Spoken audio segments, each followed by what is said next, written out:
এই মৌসুমের রেকর্ড সর্বনিম্ন তাপমাত্রা রাজশাহীতে। তাপমাত্রা নেমে এসেছে 7 ডিগ্রি সেলসিয়াসে। মাঝারি শৈত্যপ্রবাহ বইছে রাজশাহী, পাবনা ও চুয়াডাঙ্গায়। পৌষের হাড় কাঁপানো শীতে বিপর্যস্ত হয়ে পড়েছে রাজশাহীর জনজীবন। এ সময় বাতাসের আর্দ্রতা ছিল 100%। ঘন কুয়াশায় ঢাকা পড়েছে রাস্তাঘাট ও প্রকৃতি। মাঝারি শৈত্যপ্রবাহের সঙ্গে ঘন কুয়াশায় বিপর্যস্ত জনজীবন। চুয়াডাঙ্গায় সর্বনিম্ন তাপমাত্রা রেকর্ড করা হয়েছে 7.5 ডিগ্রি সেলসিয়াস। গত দুদিন সূর্যের দেখা মেলেনি। উত্তর দিক থেকে বয়ে আসা হিম বাতাস ও ঘন কুয়াশার কারণে শীতের তীব্রতা বেড়েছে কয়েকগুণ।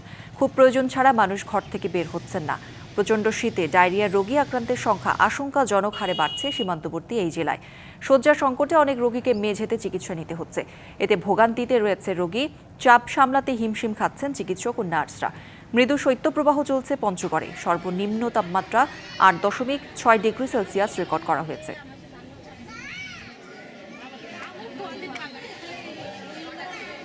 এমন অবস্থা হচ্ছে যে ভ্যান চালাতে পারছিনি, হ্যান্ডেল ধরতে পারছিনি, ঘাত প্রচুর কাঁপছে আমাদের। 2 দিন থেকে হিমেল হাওয়া শুরু হয়েছে, প্রচণ্ড শীত। সকাল এবং সন্ধ্যার পর থেকে কুয়াশা নেমে আসছে।